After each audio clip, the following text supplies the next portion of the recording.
Following today. So first thing I want to get to is what's happening at Emory University. So commencement ceremonies are now underway, but just remember the backdrop for all this. It comes after weeks of protests over the war in Gaza. So Emory University bachelor degree candidates are graduating in a ceremony 22 miles from campus. This move made really as a result of the protests.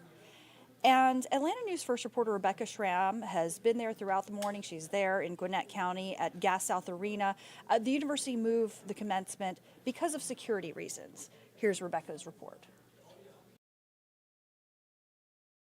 Access here at the Gas South District is restricted. You can see they've got a police officer here guarding the entrance, and there are also rules about what you can and can't bring with you inside. Of course, in recent days, we've seen other graduation ceremonies across the country be interrupted by protests. Take a look. This video shows about 30 students at Duke University walking out of Sunday's commencement service just before comedian Jerry Seinfeld spoke. Some appeared to be holding Palestinian flags. Emory University moved its graduation ceremony here, and many students believe it's because the school was worried about protesters camping out or causing a scene like this. Here's another walkout at Virginia Commonwealth University during the governor's speech there Saturday, and chanting at UC Berkeley the same day. I ask that you allow the program to continue. I invite you to speak with me after the event in a space that's more appropriate. We will be watching to see if there are any disruptions here today. The graduation ceremony. And thanks so much to Rebecca for that report. Ceremony is getting underway. Of course, we're going to keep following the latest and report back to you here on Atlanta News First and Atlanta News First Plus. All right, I want to get you to another story that we're following, a shooting investigation underway right now. Investigators are specifically working to track down whoever shot 6 people, killing 2 of them inside of a Buckhead nightclub early Sunday morning. The shooter has not been identified. Atlanta News First Asia Wilson is at the 1145 Lounge on Peachtree Road Northwest, where people say this entire situation is just terrifying. Well, at last check, Atlanta police told us that they have to look at surveillance video to help with possible leads. I spoke with so many people on yesterday who say they're just devastated about all of this. Investigators say someone shot and killed 20-year-old Chris Ridley and 21-year-old Mari Creighton. 4 others were shot but are expected to survive. Atlanta police say all of this happened around 2:30 Sunday morning inside 1145 Lounge. And we're told there was a fight that led up to the shooting. It's left so many people on edge, some saying they're tired of the crimes happening here and in this area. In fact, we found a Change.org petition that was created in 2020 attempting to shut down 1145, citing crime and safety at and surrounding the club. Now, I spoke with a dentist who owns a practice down the road. He says something has to change. Seems like it's getting worse. As time goes on, it's definitely not getting better. So something really needs to be done. Now, just yesterday, the lounge released this statement on social media saying, in part, the safety and well-being of our patrons and staff have always been our paramount concern. They added, in these challenging times, our commitment to security and safety of our community has only strengthened. Again, an arrest has not been made. We're hoping to learn more about the victims tragically killed. In Buckhead, Asia Wilson, Atlanta News First. Thanks so much to Asia for that report. I want to turn now to this story of another incident, another shooting. This is in Southwest Atlanta. 3 officers are now recovering after being shot in Southwest Atlanta. It happened Saturday night on DeSoto Avenue. Our Atlanta News First crew spoke with a neighbor who says that he watched police officers trying to get someone to put down a gun before then hearing several shots. Police say that the officers fired back, then killing the suspect. Now, 1 officer was shot in the shoulder, another in the leg, and a third was grazed by a bullet. 2 of them needed to have surgery. So 2 of the officers are 31 years old. They've served on the department for 4 years. The third is 28 years old, has only been on the force for 5 months. You heard pop, pop, pop, pop, pop, pop, pop, pop. And from that point, fearing for my safety, I kind of ducked down. It's a little unsettling. I'm just glad none of my children or grandchildren were around to witness any of it. Yeah, very unsettling for sure. Governor Brian Kemp shared a statement on social media after the shooting saying, Marty, the girls, and I are asking for all Georgians to join us in praying for the quick recovery of these brave officers and to keep all law enforcement in our thoughts as they face dangers like this on a regular basis. Of course, we're going to keep following the latest on the investigation there. And, again, thoughts and prayers with those officers for a full and speedy recovery. Let's talk for a moment now about our St. Jude Dream Home giveaway. So this is the week. Starting Thursday, you can reserve your ticket to our 2024 St. Jude Dream Home giveaway. It's a brand new home that could be all yours. What you're looking at is the campus of the St. Jude Children's Research Hospital, and we're so proud of this initiative benefiting this wonderful organization. Our Tracy Hutchins met with this year's Dream Home partners to show us why this year's Dream Home will be so special. The 2024 St. Jude Dream Home is taking shape in this quiet, coming neighborhood.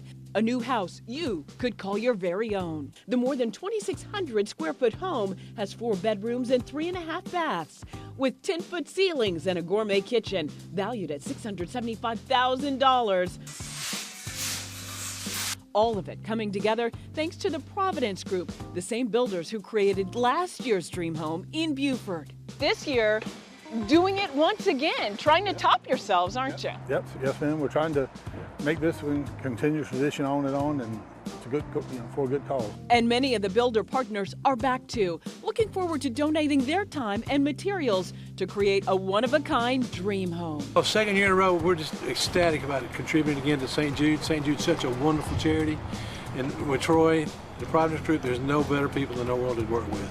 So anything we can do to help with this charity, we're glad to do it. North Georgia Brick was behind the masonry work on last year's Dream Home. They'll do the work on this year's home too. And so will Hout Roofs. Absolutely, yeah.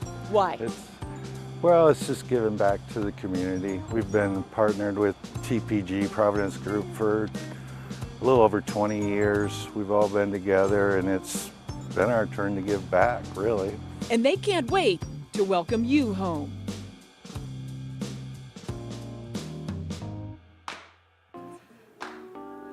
And obviously such a beautiful home, and we want to let you know, if you want to enter, go to atlantanewsfirst.com/dreamhome. There are a lot of other prizes that you can win as well, including $2,500 Target gift card, courtesy of Cheryl Leon Realtor and Newcastle Realty, and several other items, including a hot tub. So go to atlantanewsfirst.com/dreamhome. All right, let's turn to the forecast for just a moment, because we do have some active showers in the forecast. Here's First Alert meteorologist Courtney Jacobazzi.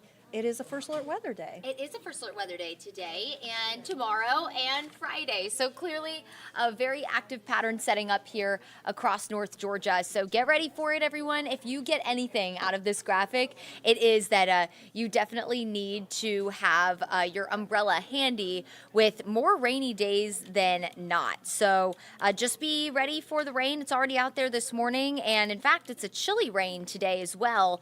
Definitely a gloomy start to the work week after what was just a beautiful weekend. So get ready for all of it on the way, and I'm going to take you through everything you need to know to get you ready for this really just unsettled pattern, quite the 180 after a beautiful weekend. So here's a look at First Alert satellite and radar, or First Alert radar rather, excuse me. We have just some light showers. Now our dew points, that measures the amount of moisture in the atmosphere, those are fairly low. So as the heavier rain from out to our west started to push into North Georgia, it lightened up because it's moving into some drier air. So some light scattered showers across the area, mainly from kind of like Cherokee County points southward, our northern suburbs point south. If you live in the mountains, you might have a few light drizzly showers today, but for the most part, you're going to stay dry. Most of the rain, again, from kind of Cherokee County south, and the more south of the city you go, the better chance for rain you have. So what we've been watching through the morning is essentially this wave of energy that's back out in Louisiana and Mississippi, bringing severe weather to parts of the Gulf Coast states there. And it's going to push off to the east as we make our way through the next several hours. And that will continue to keep rain in the forecast through the early afternoon. And notice, most of it, again, kind of setting up from Atlanta south, with any chance for some heavier or steadier rain, more so in central Georgia down towards the Macon area. We'll keep the chance for at least a few spotty showers as we make our way into the evening, but the evening definitely trending drier. A few overnight showers possible as well ahead of our next first alert weather day for tomorrow, which we'll take you through in just a minute. But I do want to talk about this because temperatures are going to hover in the 60s today. After a day in the 80s yesterday, it was really warm. It was beautiful yesterday. After a few clouds in the morning, the skies actually ended up clearing, which was a really nice treat for us, and temperatures warmed nicely to near 80. Today, we'll have clouds, we'll have that drizzle, we'll have that rain, and that's going to keep temperatures in the 60s through the day today. So very, very different look and feel through your Monday. And that is the reason for that first alert weather day. That's our way of just giving you a heads up that the forecast is going to have some changes that'll impact you. So as we head into tomorrow morning, for your morning commute, mainly dry. And as we make our way through the day, expect showers and storms to become kind of more widespread. We have the opportunity for a couple of waves of showers and storms, one Tuesday afternoon, and then a front will move in Tuesday evening after sunset. So after 8 o'clock, we'll have scattered showers and storms fire up along a cold front. And at that point, along that front, a cold front kind of offers a little bit of extra lift in the atmosphere. So that gives us that extra ingredient that's needed for severe weather. So the potential for maybe an isolated severe storm does exist tomorrow night, mainly after 8 o'clock. We'll have the potential for damaging straight line winds, some heavy rain, maybe some small hail as well. And even tomorrow afternoon, if we do have that wave of showers and storms move in the afternoon hours, expect a chance for some thunderstorms, maybe a stronger storm with some gusty wind, and of course the heavy rainfall for tomorrow. But tomorrow night, I think, will be our focal point for any kind, or focus point rather, for any kind of isolated severe storms. The threat isolated at best. Here's a look from the Storm Prediction Center. Notice all the area under that level 1 threat. That's the lowest end on the scale. That just simply means isolated severe storms are possible. So we're not looking at a widespread severe weather event like we had a couple weeks ago and really last week. And what we'll be looking for, gusty winds, some small hail, and heavy rain. Not looking at a tornado threat, which is great news for us. Now, this week as a whole, very rainy, so more rainy days than not. Tuesday, again, a first alert weather day for the scattered rain and storms. Wednesday does look mainly dry, as does Thursday. Thursday is actually our only dry day this week. Friday, we did down the rain chance. We lowered it because the second weather system that's going to make its way into the southeast over the end of the week into the weekend, there's a lot of question marks around that. Models have been really struggling with kind of coming into agreement on when that's going to move in. So there's still some uncertainty, but just know we are not going to get away with a dry Friday and dry weekend, unfortunately. In fact, I wouldn't be surprised if Saturday or Sunday's rain chances went up. So something we'll be watching for you. Nonetheless, we'll pick up a good dose of rain just through Friday. We'll pick up 1 to 3 inches of rain. Down towards central Georgia, they could pick up 4 to 5 inches of rain. So if you're south of I-20, we will watch for maybe some flash flooding concern as we head into the end of the week and into the weekend. Because essentially the ground is going to get saturated and it's not going to have enough time to rebound after all of the week's rain. So we will watch for maybe some flash flooding and some of those heavier downpours under storms as we make our way through the week. Here's a look at that first alert 7-day forecast.